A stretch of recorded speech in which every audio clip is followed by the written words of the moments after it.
Hello, everybody. Welcome into the first edition of the Telegram Basketball Insiders. Here, Josh Walfish alongside Foster Lander. Foster, conference play has finally begun. Big East began tonight, Friday night. The Two Rivers Eastern Plains began Tuesday night. They played their second games tonight. Both of us are at Big East matchups tonight. We'll start in the boys. You're at Nash Central and Rocky Mount. Nash Central's been on a little bit of a tear lately.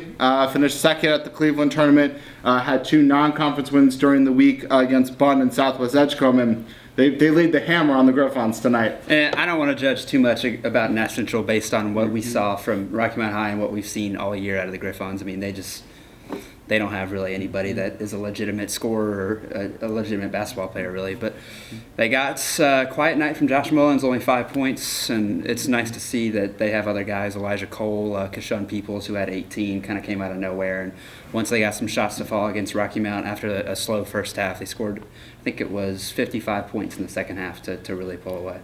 When you see the Bulldogs being able to really pull away from a team like Rocky Mount High without Josh Mullins scoring, does that give you maybe any more confidence that they could potentially beat Big East title contenders on the night where Northern Nash fell at Wilson Hunt? I think Nash Central is kind of limited in what they can do because they're small, they're not a big team. So if you're able to take away some of that transition game, that's when they really got the scoring going tonight, was when they were able to get some steals and get out on the run. And if you can prevent them from doing that and you can get the ball inside and actually score, teams will have a chance to beat Nash Central.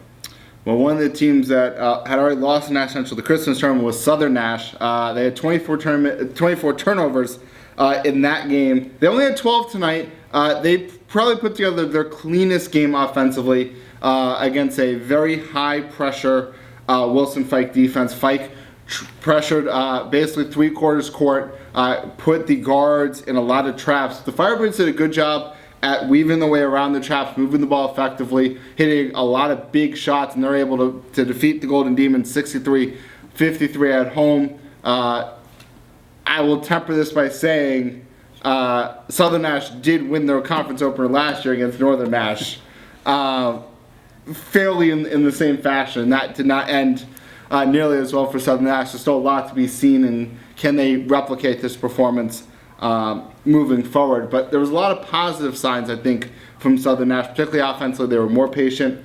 They stayed calmer with the basketball, and they didn't make as many just dumb passes as they have in the past. So that was a very big positive for Southern Nash.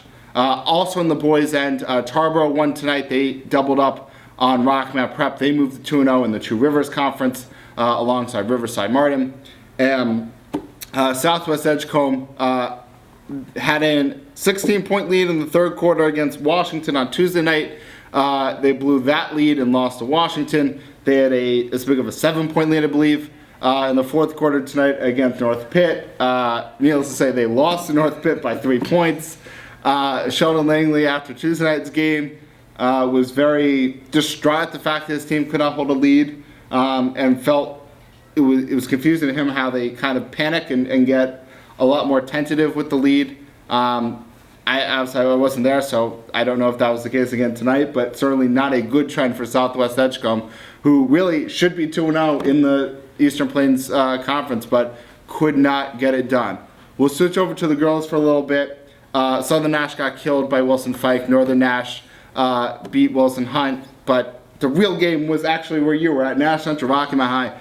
Two of the favorites in the Big East, and unlike that championship game in the Christmas tournament, Nash Central actually won tonight. And it was a totally different game than that Christmas tournament final, where Rocky Mount High really was able to get out to a big lead in the first quarter, and it was kind of the opposite tonight, where Nash Central jumped out. They came out a little more focused from the start, made a few more shots, and really they had a big enough double-digit lead by the fourth quarter, where even though they went cold, they were still able to hold on. So good win for Nash Central to open conference play. Definitely, and the Bulldogs looking to continue that. They're facing Hunt next Friday in their next game. Southern Nash is going to be at Northern Nash, and Rocky Mount High is hosting Hunt, I should say. Nash Central is going to Wilson Fike. But for Foster Lander, I'm Josh Walfish. Thanks so much for tuning in, and you can tune in next week where we recap the second week of conference action.